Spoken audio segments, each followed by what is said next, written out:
Taon-taon nakamamanghang pagmasdan ang pagpapakita ng debosyon ng mga deboto ng itim na Nazareno.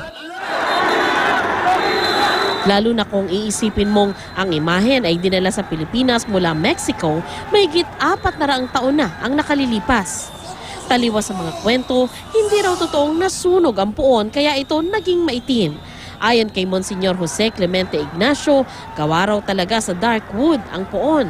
Noong 17th century, nung yung type of wood na ginamit sa Nazareno ay dark wood ito.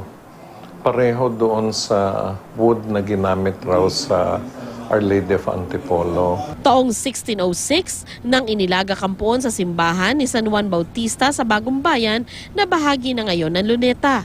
Noong 1608, inilipat naman ang imahen sa San Nicolas Tolentino Church sa Intramuros. Taong 1650 pa lamang, kinilala na ni Pope Innocent X ang masiding debosyon sa itim na Nazareno. Hindi malinaw kung kailan nagsimula ang pagpoprosesyon sa imahen.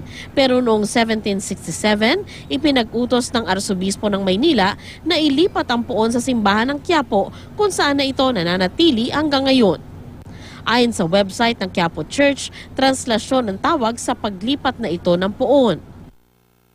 May painting na noon pa lang, 1847, ng artist na si Jose Honorato Lozano na pinamagatang Iglesia Parokyal de Quiapo na nagpapakitang ipinoprosesyon ng itim na puon. Sa National Library, nakita namin ang mga larawang ito na lumabas sa isang magazine noong 1948.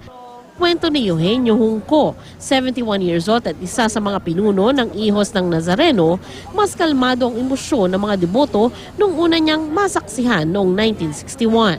Saka nag-umpisa ng procession after lunch, kuminsan 4:30 na ng hapon. Mapasok kami noon ng hindi 10, 11:30. Ang mga larawang ito ay mula naman sa librong Filipino Heritage noong dekada 70.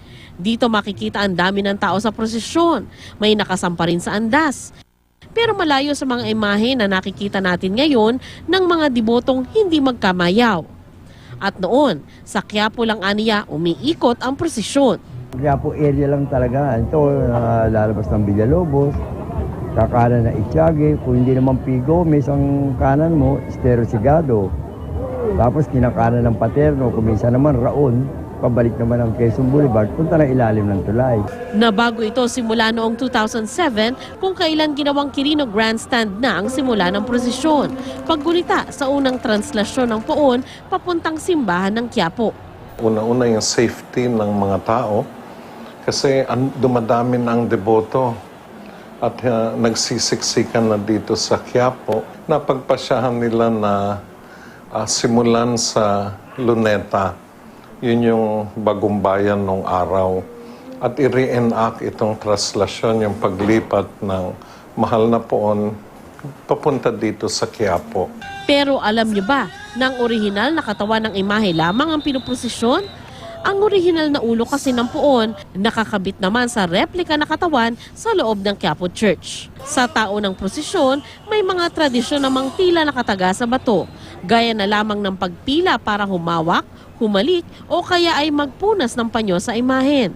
Maraming pre-colonial o yung tinatawag natin na bago pa dumating ang mga Kastila na mga values, na mga iba't ibang mga tradisyon na nakikita natin dito tulad nung paniniwala sa kapangyarihan ng mga objects.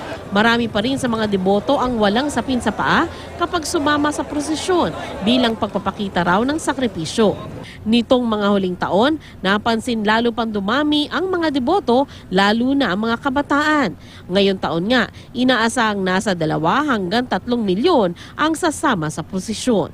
Lahat may request, di ba, sa Diyos. At alam mo naman na pagbibigyan ka, kaya maghihintay ka talaga. Ayan, ganon mabait itong Nazareno. Ito yung mga istorya dito, kaya maraming mga tao dito. Sandra Aguinaldo, nakatutok, 24 oras.